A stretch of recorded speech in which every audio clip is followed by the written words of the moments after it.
노다지 썰전. 네, 오늘은 그 고압수소 어닐링 장비 분야에서 정말 독보적인 위치를 점하고 있는 기업이죠. HSP를 놓고 좀 얘기를 나눠보겠습니다. 이 반도체 칩 성능하고 수율 높이려고 고온 고압수소로 아주 미세한 결함들 제거하는 이 기술, HSP만의 기술인데 이게 세계 유일하다고 하잖아요. 과연 이 기술 리더십을 가지고 앞으로 메모리 시장도 확대하고 또 신규 공정 개발하면서 계속 성장할 수 있을까? 이게 오늘 저희의 핵심 질문인데요. 저는 HSP의 미래에 상당히 밝게 보고 있습니다. HSP는 뭐 이미 파운드리나 메모리 분야에서 글로벌 그 최상위 고객사들은 다 확보를 했죠. 특히 이제 차세대 트랜지스터 구조인 GAA 공정으로 가면 누설 전류 막으려고 하이K 물질 쓰는 게 거의 필수적이거든요. 근데 이 물질의 계면 특성 계산하는데 HSP의 이 고압수소 기술이 아주 핵심적인 역할을 할 가능성이 커 보여서 수요가 늘 걸로 기대가 돼요. 메모리 시장에서도 보면 탑3 고객사 중에 벌써 절반은 뚫었고요. 앞으로 디램이 더 미세화되고 낸드가 더 높이 쌓이면 쌓일수록 이 기술의 가치는 점점 더 커질 겁니다. 그리고 여기에 더해서 고압 산화막, HPO라고 하죠. 그리고 독성가스 어닐링, 또 2027년 상용화를 목표로 하는 후공정의 하이브리드 본딩까지. 이게 단순히 지금 가진 기술적 혜자만 지키는 게 아니라 이 핵심 압력 기술을 가지고 옆에 있는 영역으로 사업을 계속 확장하려고 아주 적극적으로 움직이고 있다는 거죠. 뭐 특허를 피하기 어렵다거나 각국 인증 절차가 까다롭다거나 또 양산 테스트에 최소 1년 이상 걸린다거나 하는 이런 높은 진입 장벽들, 이런 것들이 HSP의 독점적인 지위를 더 강하게 만들어주고 있다고 생각합니다. 네. 그 기술력 자체는 뭐 저도 의심하지 않습니다. 정말 대단한 기술이죠. 하지만 저는요, 현재 HSP가 어떻게 보면 좀 중요한 변곡점, 거기에 서 있다고 봅니다. 우선 작년 실적하고 비슷하게 나온 올해 2025년 실적 가이던스 있지 않습니까? 한 1,800억 원 수준. 이게 성장세가 좀 둔화되는 거 아니냐, 이런 우려를 낳기에는 충분하거든요. 전공정 미세화 수혜가 일단 좀 끝나고 나서 숨고르기에 들어간 걸 수도 있고요. 그리고 말씀하신 그 메모리 시장 확대, 이것도 결국은 시장 투자가 얼마나 빨리 회복되느냐, 이게 관건입니다. 투자가 다시 시작된다고 해도 아시다시피 실제 HSP 장비 발주가 나오고 매출로 잡히기까지는 이게 시간이 꽤 걸릴 수밖에 없어요. 내년 하반기쯤에나 수주가 좀 보이지 않겠냐, 이런 전망도 나오고 있고요. 또 HPO나 하이브리드 본딩 같은 이런 신규 공정들, 이건 글쎄요, 아직은 좀 청사진 단계에 가깝다고 봐야 하지 않을까요? 2027년 상용화가 목표라고는 하지만 기술 개발이 뭐 늦어질 수도 있고 아니면 시장에서 기대만큼 안 받아들여질 가능성도 염두에 둬야 합니다. HPO만 해도 지금 아직 베타 테스트 단계고 양산 테스트 전환 목표가 내년 1분기라고 하는데 글쎄요, 넘어야 할 산이 좀 많아 보입니다. GAA 공정 수혜, 이것도 뭐 아직 구체적인 규모를 말하기는 좀 이르지 않나 싶고요. 그리고 지금 진행 중인 소송건도 한 8건이나 되고 잠재적인 경쟁 위협이라든지 또 주요 고객사의 투자 지연 가능성, 뭐 미국 애리조나 팹 같은 경우 이런 외부 변수들도 절대 무시할 수는 없다고 봅니다. 저는 그 메모리 시장에 아직 기회가 많다는 점을 조금 더 강조하고 싶어요. 톱3 고객사의 6개 세부 시장 중에서 절반만 공략했다는 거는 뒤집어 말하면 아직 진출할 영역이 그만큼 남아있다는 뜻이거든요.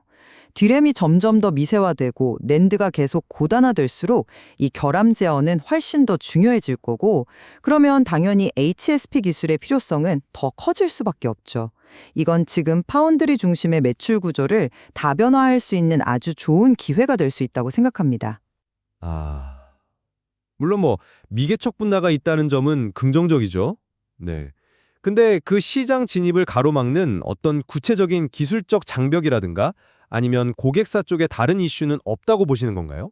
그냥 필요성이 커진다고 해서 이게 자동으로 시장이 확 열리는 건 아닐 텐데요. 결국은 메모리 업황 회복의 강도, 그리고 그 타이밍, 이게 HSPS의 실질적인 수혜 규모를 결정할 거라고 봅니다. 뭐 10K당 1.5대 수요, 이 공식 자체보다는 전체 투자 파이가 커지느냐 마느냐, 이게 사실 더 중요한 변수 아닐까요? 신규 공정 개발은요, 이게 단순히 그냥 한번 해볼까? 이게 아니에요. HPO만 해도 이미 4개의 주요 칩 메이커들이랑 공동 연구 개발을 하고 있고 내년 1분기에 양산 테스트 전환을 목표로 한다는 거는 그만큼 상용화 의지가 강하다는 증거라고 봐야죠. 고압 기술이라는 HSPS만의 이 독보적인 무기를 활용해서 새로운 응용처를 찾아 나선다는 건 미래 성장 동력을 확보하는 차원에서 굉장히 중요합니다. 하이브리드 본딩 역시 2027년 말을 목표로 순조롭게 진행 중이라고 하고요. 그러니까 현재 기술에 안주하는 게 아니라 계속해서 다음 단계를 준비하고 있다는 모습이죠.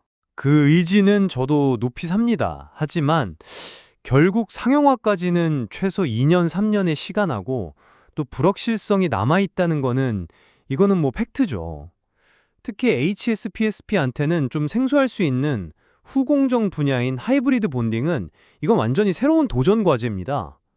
HFO 역시 기존 열 산화막 공정을 대체하려는 아주 야심찬 시도인데 이것도 사실 개발이 좀 지연되고 있다는 점은 부인하기 어렵지 않습니까? 뭐 실패는 아니라고 하더라도 상용화까지 기술적인 허들, 비용적인 허들을 다 넘을 수 있을지는 좀 지켜봐야 합니다. 현재의 성장 엔진이 좀 주춤하는 시점에서 이 다음 엔진에 제때 시동을 걸 수 있을까? 이게 관건이라고 생각합니다. 경쟁이나 뭐 소송 리스크 같은 거는 어느 정도는 관리 가능하다고 봐요. 이미 기술적으로나 시간적으로 진입 장벽이 워낙 높고 또 특정 고객사에 대한 의존도를 계속 30% 미만으로 관리하면서 위험을 분산해 왔거든요. 소송 상대방의 실질적인 위협이 아직 뭐 가시화되지 않았다는 점을 고려하면 회사 펀더멘털에 미치는 영향은 좀 제한적일 가능성이 높다고 봅니다. 근데 소송 건수가 8건이나 되고 이게 또 장기화될 가능성이 있다는 거는 회사 입장에선 분명 부담 요인이죠. 결과에 따라서 주가 변동성도 커질 수 있는 거고요. 그리고 기술 격차를 좁히려는 후발주자들의 노력도 계속될 겁니다. 또 반도체 산업 자체가 원래 사이클을 타는 산업이지 않습니까? 이런 경기순환성에는 최근에 있었던 최대주주 변경, 사모펀드 이슈라든지 차입금 발생 같은 이런 지배구조 변화도 중장기적으로는 불확실성 요인으로 작용할 수 있다고 생각합니다. 고압 기술, 이걸 기반으로 메모리 시장하고 신규 공정이라는 아주 명확한 확장 기회를 가지고 있다고 생각합니다. GA의 공정 전환 역시 HSPSP에게는 상당한 순풍이 될 가능성이 높고요. 단기적으로 좀 부침은 있을 수 있겠지만 장기적인 성장 스토리는 여전히 유효하다. 저는 그렇게 봅니다. 저는 HSP가 지금 성장 동력의 전환점에 서 있다 이렇게 판단합니다. 독보적인 기술력은 분명 강점이지만 말씀드린 신기술의 성공적인 안착 그리고 메모리 시장 회복 이러는 이 두 가지 핵심 동력이 아직은 좀 불확실한 면이 있어요. 그리고 소송 같은 외부 리스크 관리도 중요하고요. 잠재력은 충분히 인정합니다만 그 잠재력이 언제 또 어떻게 현실화될지는 조금 더 신중하게 지켜볼 필요가 있다고 생각합니다. 네, HSPS는 독보적인 기술력이라는 정말 강력한 무기를 가졌지만 동시에 이 시장 상황의 변화라든지 기술 개발의 어려움이라는 도전 과제도 안고 있는 상황입니다. 그렇죠. 앞으로 메모리 투자가 정말 본격적으로 회복될지 그리고 HPO나 하이브리드 본딩 같은 신기술 개발이 성공적으로 마무리될 수 있을지 또 GAA 공정 확대가 HSPSP에게 정말 얼마나 큰 기회가 될지 이런 부분들을 좀 주목하면서 HSPS의 미래를 가늠해야 할 것 같습니다. 시청자 여러분께서도 다양한 관점에서 HSPS의 행보를 한번 지켜보시면 좋겠습니다.